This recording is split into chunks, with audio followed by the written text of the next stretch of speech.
할렐루야. 하나님의 사랑과 은혜가 여러분에게 넘치시기를 축원합니다. 오늘은 설교를 녹화해서 여러분들에게 보내드리게 되었습니다. 오늘 하나님의 축복의 말씀은 말라기서 3월달 축복의 말씀은 말라기서 맨 뒤에 나오는 말씀이죠. 제가 한번 읽도록 하겠습니다.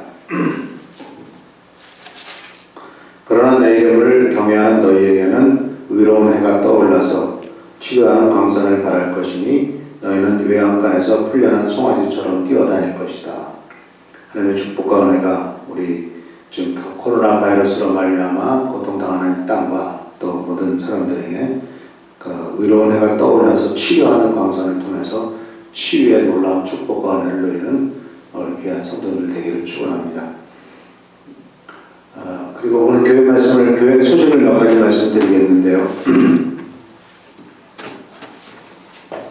설교 주제는 환대와 구원이라고 하는 주제로서 계속 말씀을 나누고요. 그리고 로마서를 읽으시기를 바랍니다. 그리고 코로나 바이러스로 말미암아 교회 여러 가지 행사가 취소됐는데 계속 교회를 위해서 또 성도들의 여러 가지 필요를 위해서 기도해 주시기를 부탁을 드립니다. 일단 다음 주까지는 수요일 날과 금요 기도회가 없고 금요 기도회는 목회자들만 모여서 기도하도록 하겠습니다. 오늘 하나님이 주시는 귀한 말씀은 사도행전 27장 21절에서부터 26절까지 나오는 말씀을 통해서 환대와 구원이라고 하는 제목으로서 사도 바울이 보여줬던 모범을 같이 한번 생각해 보려고 합니다. 하나님 말씀을 제가 읽습니다. 사람들은 오랫동안 아무것도 먹지 못하고 있었다. 그때 바울이 이렇게 말하였다. 여러분은 내 말을 듣고 크레타에서 출항하지 않았어야 했습니다. 그랬으면 이런 재난과 손실은 당하지 않았을 것입니다. 그러나 이제 나는 여러분에게 권합니다. 기운을 내십시오. 이 배만 이를 뿐 여러분 가운데 한 사람도 목숨을 잃지는 않을 것입니다. 바로 지난밤에 나의 주님이시요 내가 섬기신 분이신 하나님의 천사가 내 곁에 서서 바울아 두려워하지 말아라. 너는 반드시 황제 옆에 서야 한다. 보아라. 하나님께서는 너와 함께 타고 가는 모든 사람의 안전을 너에게 맡겨주셨다 하고 말씀하셨습니다. 그러므로 여러분 힘을 내십시오. 나는 하나님께서 나에게 말씀하신 그대로 되리라고 믿습니다. 우리는 반드시 어떤 성으로 밀려가 닿게 될 것입니다. 코로나19 바이러스로 인한 폐렴이 급속하게 확산되면서 우리나라는 전 세계가 공황 상태에 들어간 것 같습니다. 미국에서도 마스크와 손 세정제가 찾기, 살균제가 품절이라는 소식은 안전한 것이 세상에 아무것도 없다 하는 생각이 들기도 합니다. 그런데 이런 일이 생겼을 때 이런 위기 상황은 인간의 민낯을 드러낼 뿐만 아니라 국가와 사회의 성숙도를 드러내기도 하죠. 심각한 위기의 때는 바로 인간의 본능적인 반응을 촉발시키기 때문이기도 합니다. 동시에 이런 때 과연 우리나라 사회는 건강한 사회고 또 한국의 기독교는 하나님의 말씀과 예수의 모범을 따라 사는 모습을 보여주고 있는가 하는 것에 대한 반성을 하게 됩니다. 어떤 사회의 성숙도는 과와 과부, 나그네로 상징되는 약자들 또는 소외된 자들에 대한 태도로 평가할 수가 있죠. 최근에 가장 극적으로 대비되는 사건이 생겼었는데 2018년에 독일에서 생겼던 일과 15년에 독일에서 일어났던 시리아 난민의 문제와 2018년에 우리나라에서 생겼던 예멘 난민의 문제였습니다.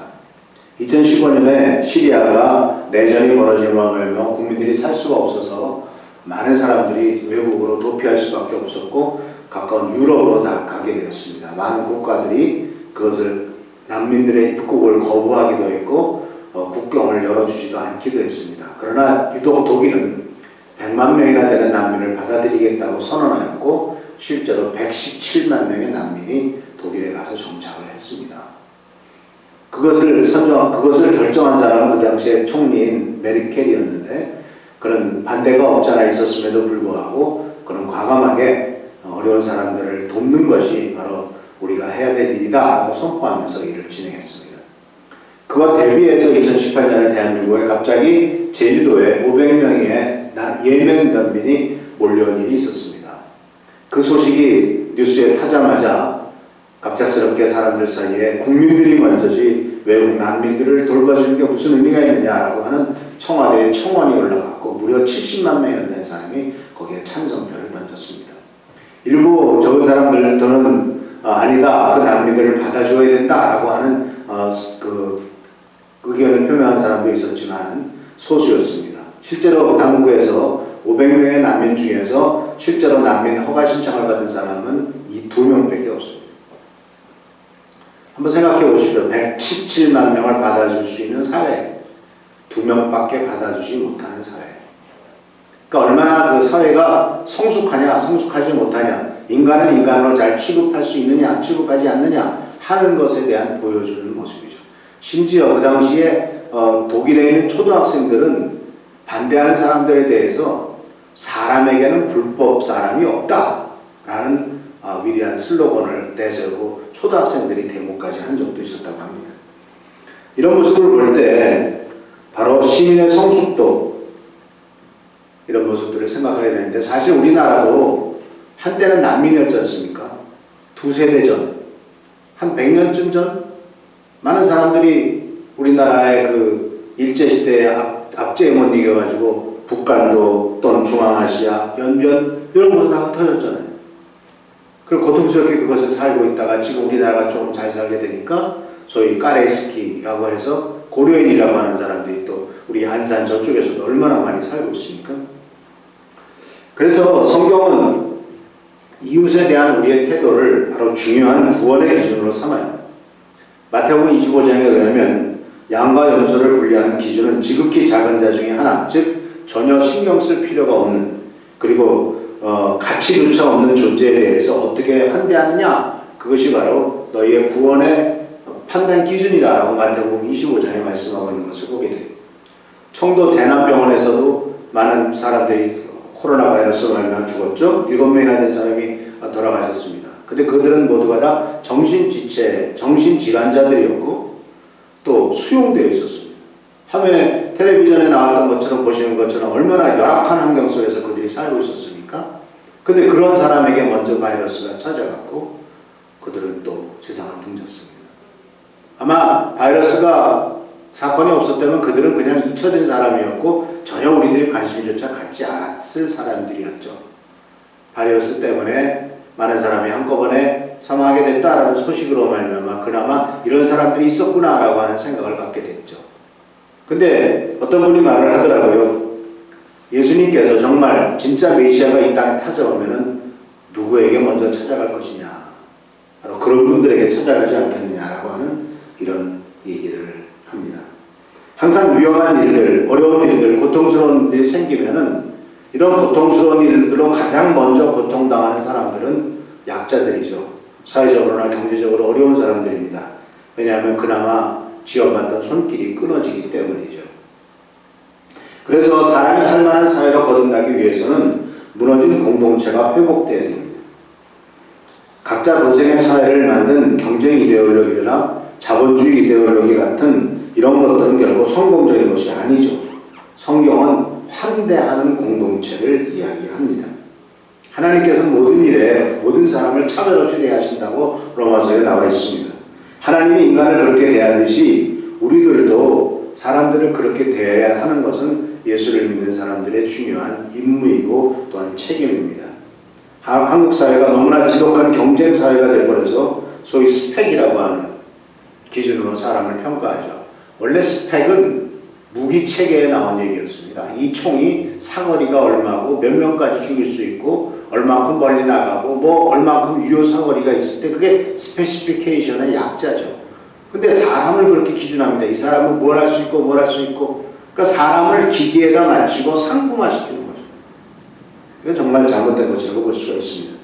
그래서 한국에 와서 거주하고 있었던 이태리 교수 프랑코 베라르디라고 하는 사람이 있는데 그 사람이 한국에 와서 살아보니까 한국 사회가 완전히 공동체가 무너진 사회인데 어떤 특징이 나타나면 첫 번째는 끝없는 경쟁.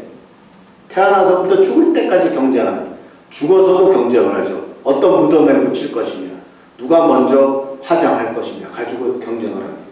그리고 또 어떤 납골당에 갈 것이냐, 돈 가지고 경쟁하죠.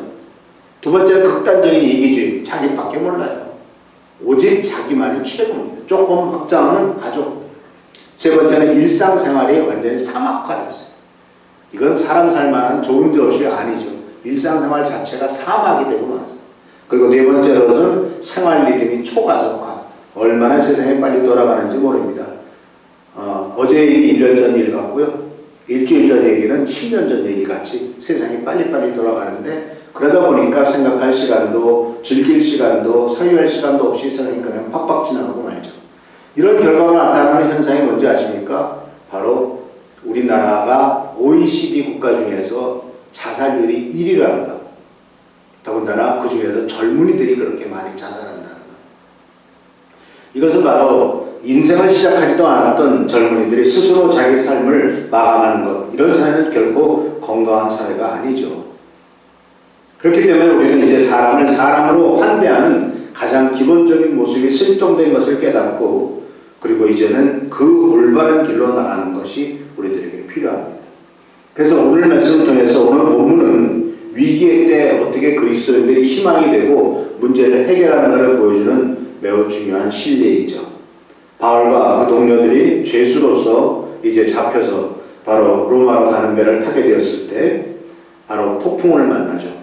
거기에 많은 사람이 타고 있었습니다. 모두 276명의 사람이 타고 있었습니다. 죄수인 바울과 또 그 다른 죄수들, 그리고 또한 로마 군인들, 그리고 또 거기에 보면은 상인들, 여행자들, 이런 사람들이 다, 선원들, 이런 사람들이 다 타고 있었습니다. 예수를 믿는 사람들은 바울과 그 일행뿐이었을 거예요. 그러나 사도 바울은 하나님의 사도로, 하나님의 일꾼으로서, 하나님의 종으로서, 또 사도로서 위대한 환대에 근거한 리더십을 보여줌으로써 바로 그가 아주 멋진 지역사회를 변화시키고 그 사람들에게 축복을 전하는 일들을 감당하게 된 것을 볼 수가 있습니다. 그래서 사랑하는 성도 여러분, 오늘 이 사도 바울의 이야기를 통해서 하나님께서 어떻게 그 환대를 불어주시는가 하는 것을 발견할 수가 있습니다. 특히 우리 예수 믿는 사람들은 자주 쉽게 이렇게 그 분리를 해요. 너무 쉽게 배타적이에요. 불신자들에 대해서 거부감을 갖고 스스로 개토화하죠. 이런 이단들은 더하죠. 특히 이번에 신천지들이 보여준 모습들은 정말 얼마나 지네끼리 말도 안 되는 집회 모습을 통해서 배타성을 띠고 동시에 그들 가운데 이런 엄청나게 수많은 사람들이 코로나 바이러스에 걸리는 결과를 가졌다는 것을 볼 때 참 이 신앙을 갖는다는 것, 어떤 종류의 신앙이든지 배타적인 신앙, 오직 자기만을 생각하는 신앙의 결과는 얼마나 무서운 결과를 가져오느냐 하는 것을 우리들에게 보여주는 것을 볼 수가 있습니다. 그래서 오늘 우리는 사도 바울의 복음을 같이 한번 생각해 보려고 합니다. 거기에 탔던 276명이 하나님을 믿는 사람들은 별로 없고 거의 다 불신자들이었는데 그들에게 어떻게 불신자들과 우정과 관계를 수립하고 환대를 베풀고 또 환대를 받고 하는 이런 모습 속에서 하나님의 귀한 축복을 그들에게 전했는가 하는 것을 발견하게 됩니다. 근데 놀랍게도 먼저 사도 바울이 환대를 베풀기 전에 환대를 베풀었던 사람들은 바로 누구냐면 로마의 백부장인 율리오라고 하는 사람입니다. 27장 3절에 보면은 바로 율리오가 그에게 친절을 베풀어서 라고 하는 말을 통해서 이제 정말 올바른 환대가 무엇인가 하는 것을 보여준 것을 보게 됩니다. 성경 말씀에 나오는 로마의 백부장의 모습들은 상당히 긍정적으로 그려지고 있습니다. 로마의 백부장 고넬료도 그렇고 또 예수님이 십자가에 달려 돌아가셨을 때 보라 참으로 하나님의 아들이었다라고 고백한 사람도 백부장이고 또 예수님께서 백부장의 종도 치유해 주셨고 이런 사건들이 있죠. 오늘 말씀 속에서는 로마의 백부장인 율리오라는 사람이 나옵니다. 그는 군인입니다. 그리고 백부장이었습니다. 그래서 그는 사실 군인이라고 할 때 특히 로마 군인이라 하면 굉장히 포악하고 잔인하고 기꺼이 무력을 사용해서 사람을 죽이는 일을 아주 쉽게 생각하는 이런 사람이라고 생각하는데 오늘 27장 3절 말씀에 보면은 무슨 말씀이 나오냐면 율리오가 바로 그 바울에게 이런 말씀이 나옵니다. 27장 3절에 이튿날 우리는 시몬의 배를 태웠다. 율리오는 바울에게 친절을 베풀어 친구들에게 가서 보살핌을 받는 것을 허락하였다. 자, 죄수였습니다. 근데 이 죄수인 바울에게 친절을 베푼 것이 바로 이 로마의 백부장이었습니다. 그래서 이 로마의 백부장의 환대는 바로 이러한 환대를 통해서 그가 다른 사람들에게 얼만큼 또 먼저 이방 사람들로부터 환대를 받았다고 하는데 이것을 뭐라고 표현하고 있냐면 박해라고만 하죠. 박해. 그래서 어디죠? 프랑스 혁명 때 자유평등 박해가 바로 중요한 슬로건이었는데 이 박해라고 하는 말은 사람을 사랑한다라고 라틴어로 안트로포스가 사람이었는데 필이란 말은 사랑한다는 뜻이거든요. 필하모니, 음악을 사랑한다라는 뜻이잖아요. 필하모니. 그래서 필리아라고 또 헬라어로 되어 있죠. 어떤 동물, 어떤 그 가족 간의 사랑 이런 것들을 필자를 쓰는데, 그래서 그 죄수에 대한 친절, 이 백부장이 보여줬던 이러한 선입견이 아니라 폭력과 잔인한 존재가 아니라 사랑과 친절을 먼저 백부장이 베풀어 준 것을 보게 됩니다. 참 의외죠. 그런데 이러한 백부장의 친절은 이제 사도 바울이 오늘 본문 말씀 속에서 27장 말씀 속에서 모두 이제 27장에서 28장으로 넘어가면서 모두 4번 정도 사도 바울의 이야기가 나오거든요. 사도 바울이 4번 정도 대화를 하는데 첫 번째 27장 10절에서는 여러분 내가 보기에 지금 항해를 하다가는 재난을 당할 것 같은데 짐과 배의 손실만이 아니라 우리의 생명까지 이를지도 모릅니다. 라고 사도 바울이 이제 경고를 하죠. 미래에 닥칠 상황에 대한 충고입니다. 근데 성경을 보면은 그 말을 안 들어요. 왜냐하면 전문가 말을 더 듣거든요. 그래서 그냥 사도 바울은 분명히 앞으로 이런 일이 생길 것이다 라는 예언을 했는데 그 예언을 듣지 않아요. 근데 그 듣지 않았다고 하는 사실은 이제 사실 죄수였기 때문에 그건 네가 뭘 알겠어 이렇게 생각할 수가 있기 때문에 그렇겠죠. 근데 어쨌든 사도 바울은 첫 번째로 그들에게 앞으로 무슨 일이 생길지도 모르니까 조심하라고 하는 경고를 했다는 것을 볼 수가 있습니다. 이것은 바로 하나님께서 이미 사도 바울에게 뭔가 메시지를 주었다는 뜻이죠. 우리는 이런 모습을 통해서 이 세상이 돌아가는 모습 속에서 하나님께서 이 세상에 어떤 일이 생길지도 모르겠다라고 하는 것을 우리 그리스도인들은 분명히 메시지를 듣고 거기에 대한 경고를 해야 되는 책임이 있고 동시에 이것은 세상을 섬기는 방법이기도 하다 그런 얘기죠. 그런데 세상 사람은 듣지 않습니다. 그렇게 항해를 하다가 폭풍 만날 건데 생명까지 이를지도 모른다라고 경고했음에도 불구하고 안 들어요. 결과 유라굴로라고 하는 태풍을 만나죠. 그래서 성경 말씀에 보면 무려 2주 동안 14일 동안 하늘의 그 별커녕 뭐 해도 안 보이는 그러니까 14일 동안 폭풍 속에서 그냥 고통을 당하게 되죠. 그래서 이제 2차로 사도 바울이 이제 그때 폭풍 속에서 고생하는 상황 속에서 사도 바울이 이렇게 말을 합니다. 사도행전 27장 오늘 본문 말씀입니다. 여러분은 내 말을 듣고 출항하지 않았어야 합니다. 그랬으면 이런 재난과 손실을 당하지 않았을 것입니다. 먼저 얘기했던 걸 상기시키죠. 그 다음에 두 번째 얘기는 그러나 기운을 내십시오. 이 배만 잃을 뿐 여러분 가운데 한 사람도 목숨을 잃지는 않을 겁니다. 바로 지난밤에 나의 주님이시요 내가 섬기는 분이신 하나님의 천사가 내 곁에 서서 바울아 두려워하지 말아라. 너는 반드시 황제 앞에 서야 한다. 보아라. 하나님께서 너를 다 함께 타고 가는 모든 사람의 안전을 너에게 맡겨주셨다 하고 말씀하셨습니다. 그러므로 여러분 힘을 내십시오. 나는 하나님께서 나에게 말씀하신 그대로 되리라고 믿습니다. 우리는 반드시 어떤 성으로 밀려가 닿게 될 것입니다. 자, 모든 사람이 환난과 어려움 속에서 방향을 찾지 못하고 두려워 떨고 있을 때 하나님의 사람은 하나님의 메시지를 듣습니다. 심지어 천사가 찾아왔다는 것까지 기억합니다. 그러면서 천사의 메시지로 모든 사람들을 격려합니다. 좌절과 절망과 공황 상태에 빠져있는 사람에게 아닙니다. 하나님께서 나에게 이렇게 말씀하셨습니다. 틀림없이 우리들은 살아날 것이고 다 지켜주실 것이라고 하나님이 말씀하셨습니다. 하나님의 목적이 이루어질 때까지는 절대로 우리의 생명이 멈추지 않을 겁니다. 라고 격려와 위로를 믿음의 확신을 하고 있는 것을 보게 됩니다. 이와 같이 사도 바울은 이렇게 첫 번째는 경고했죠. 두 번째는 이제 어려운 일이 빠졌을 때는 그 사람에 대해서 비난하고 정죄하는 것이 아니라 그렇지만 하나님이 우리를 살려주신다고 말씀하셨고 하나님의 목적이 더 중요하다. 하나님의 뜻이 이루어질 것이다 라고 두 번째로 말씀하신 것을 볼 수가 있습니다. 그리고 이제 그대로 이제 진행이 되어 가는데 이제 세 번째로 사도 바울이 사도행전 21장 31절에 말을 합니다.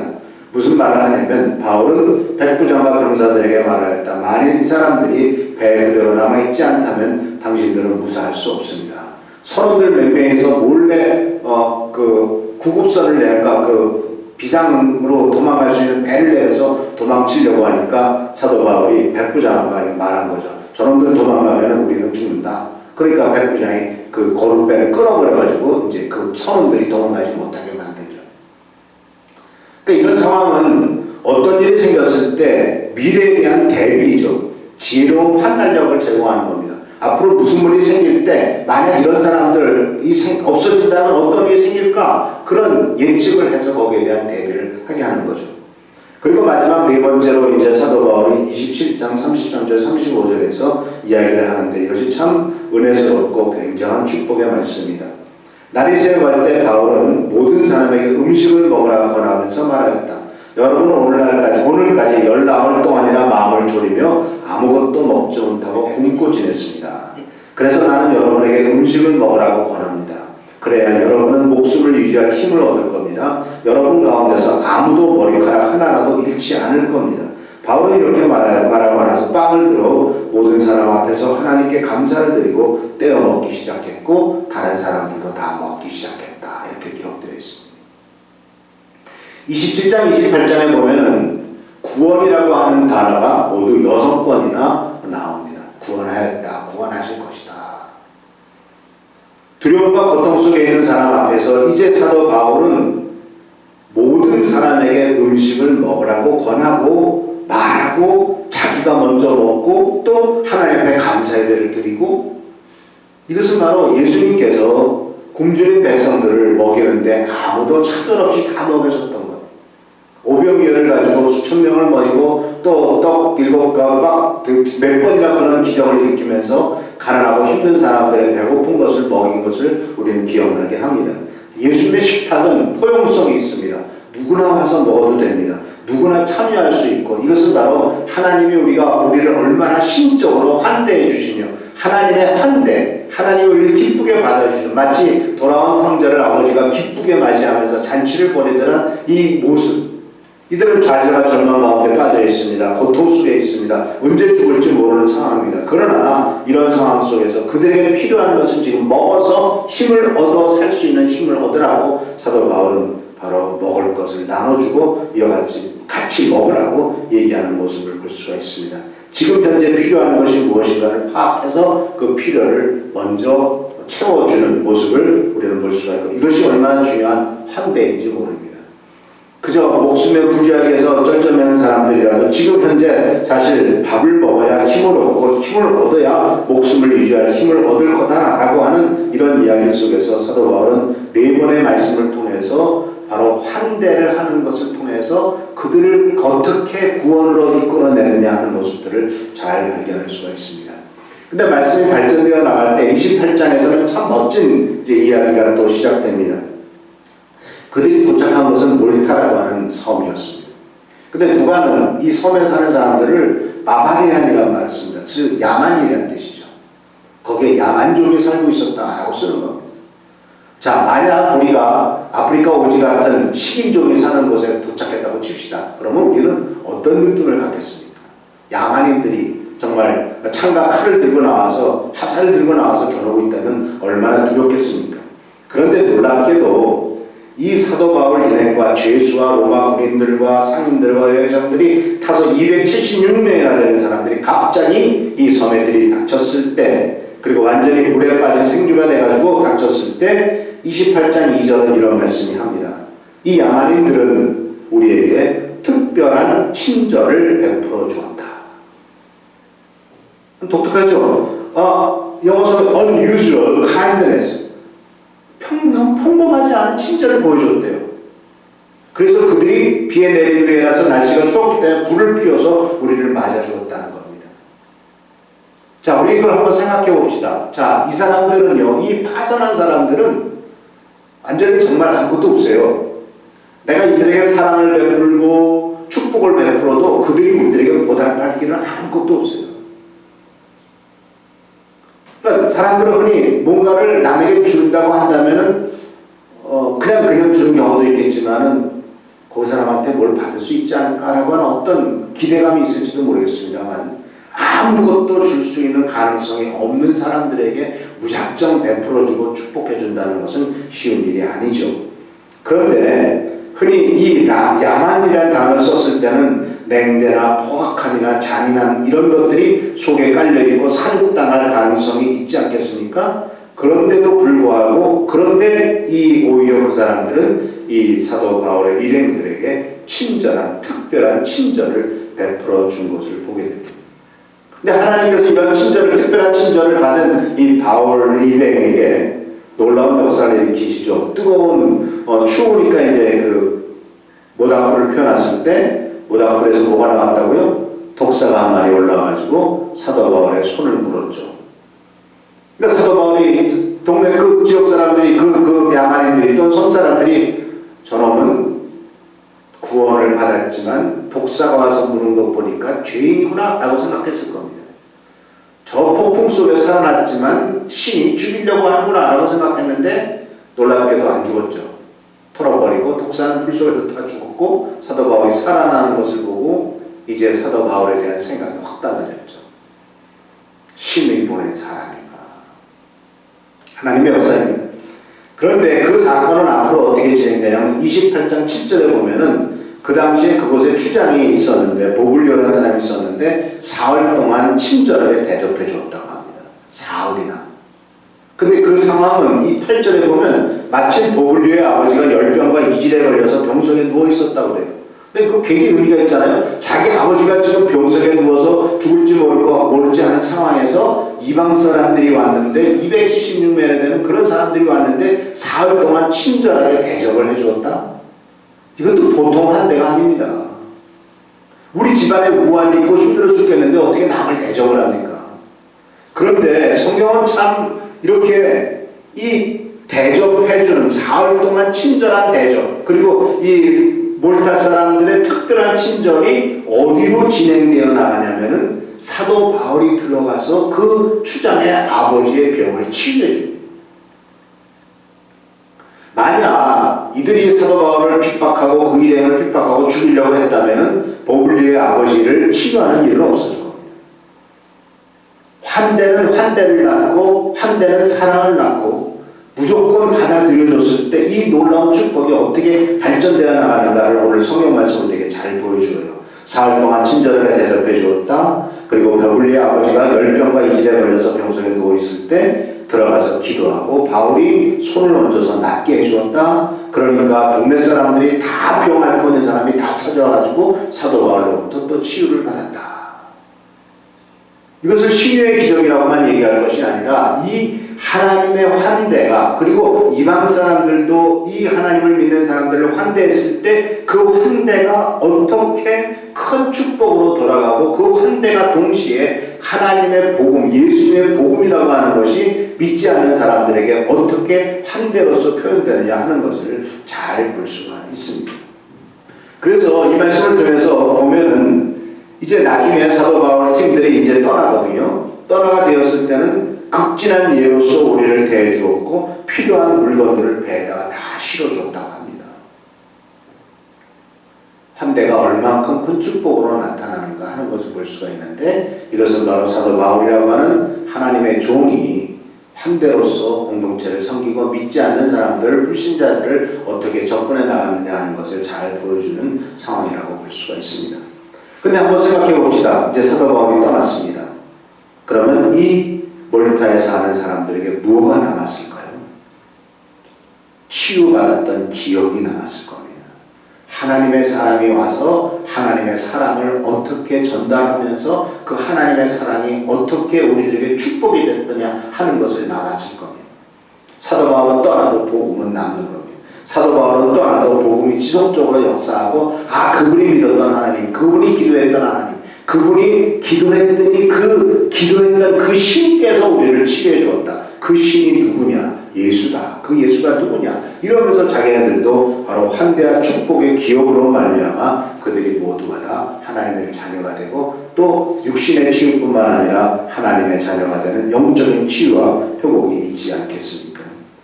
사랑하는 성도 여러분, 하나님의 말씀 속에는 이 성경 말씀 속에 오늘 본문 말씀 속에 이와 같이 어렵고 힘든 때 하나님을 믿는 사람들이 어떻게 리더십을 발휘해야 되고 편가르지 하지 않고 현재 그 사람의 아픔과 쓰라림에 집중해서 치유와 회복과 심지어 폭풍 속에서도 올바른 길을 보여줄 때 그 전체 생명을 어떻게 구원했는가, 276명을 한 명도 남기지 않고 구원했는가 하는 것을 잘 보여주는 중요한 예라고 할 수가 있을 것입니다. 이와 같이 환대는 놀라운 축복을 이끌어냅니다. 자식은 자신만 사는 것이 아니라 주위 사람들도 살고 심지어 그 섬에, 몰타라고 하는 섬에 바로 파선에서 들어갔지만 그 선에서 이제 그 동네 사람들도 살리고 바로 복음을 전하는 놀라운 축복은 바로 모두가 다 편가르지 않는 환대의 공동체를 만들어냈을 때 이것이 가능하다라는 사실을 우리들에게 가르쳐 주죠. 성경 말씀은 라합이 환대했던 얘기를 얘기합니다. 롯이 환대했던 얘기를 합니다. 아브라함이 환대했던 얘기를 합니다. 지난주에 아브라함과 요나의 말씀을 드렸죠. 환대라고 하는 것, 상대방을 어떤 모습으로 갖고 보느냐, 편가르지 않고 하나님의 사랑의 대상으로 보느냐 하는 것이 지금 이 시점 코로나 바이러스로 말미암아 정말 모든 분위기가 다운되어 있고 침체되어 있고 즐거움도 없고 모든 정말 어떻게 해야 될지 모르는 상황 속에서 하나님께서 우리들에게 주는 메시지가 아닌가 생각합니다. 말씀을 마칩니다. 마태복음 25장에 46절에 이렇게 말합니다. 그리하여 그들은 영원한 형벌로 들어가고 의인들은 영원한 생명으로 들어갈 것이다. 40절에는 또 이렇게 얘기하죠. 내가 진정으로 너에게 말한다. 너희가 여기 내 형제 자매 가운데 보잘것 없는 사람 하나에게 한 것이고 내게 한 것이다.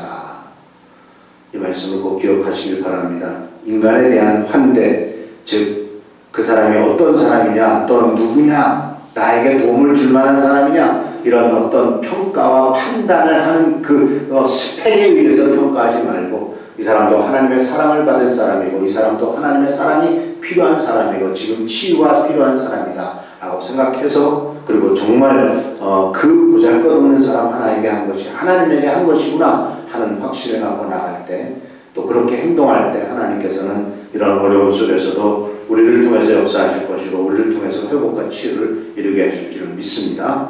이러한 믿음의 사랑, 그리고 정말 어려울 때일수록 그리스도의 사랑으로 환대의 리더십을 보여줌으로써 지역의 희망이 되는 우리 미랄교회 성도가 되기를 바라면서 말씀을 마칩니다. 기도하겠습니다. 저희신 아버지 하나님, 주님의 은혜를 감사드립니다. 오늘 이와 같이 코로나 바이러스로 말미암아 예배당에 모여서 같이 예배를 드리지는 못하지만 하나님의 귀한 말씀을 우리가 전해 듣습니다. 간절히 간구하거나 없기는 이 땅에 있는 이 어둠의 세력을 물리쳐 주시고 짓누르고 있는 모든 전염병을, 역병을 없애주셔서 아버지 하나님께서 치유와 회복의 은혜가 임하도록 역사하여 주옵소서. 주님께서는 모든 것을 이루실 수 있습니다. 우리가 먼저 회개하고 잘못된 것들을 돌이키며 오직 하나님의 뜻을 일어나갈 수 있도록 보살피시고 인도하여 주시옵소서. 이제는 우리 주 예수 그리스도의 은혜와 아버지 하나님의 극진하신 사랑하심과 보혜사 성령님의 감화감동하심과 교통하심이 하나님의 말씀에 따라 환대의 리더십을 보여주고 환대함으로 공동체를 이루어 하나님의 나라의 확장을 시키고 하나님의 복음을 전하기로 결심하는, 그래서 이 땅에 정말 치유와 회복과 은혜가 임하도록 힘쓰겠다고 결심하는 당신에 대한 자녀들 머리 위에, 가정 위에, 사업 위에, 직장 위에 이제로부터 영원히 함께 하시기를 간절히 축원하옵나이다.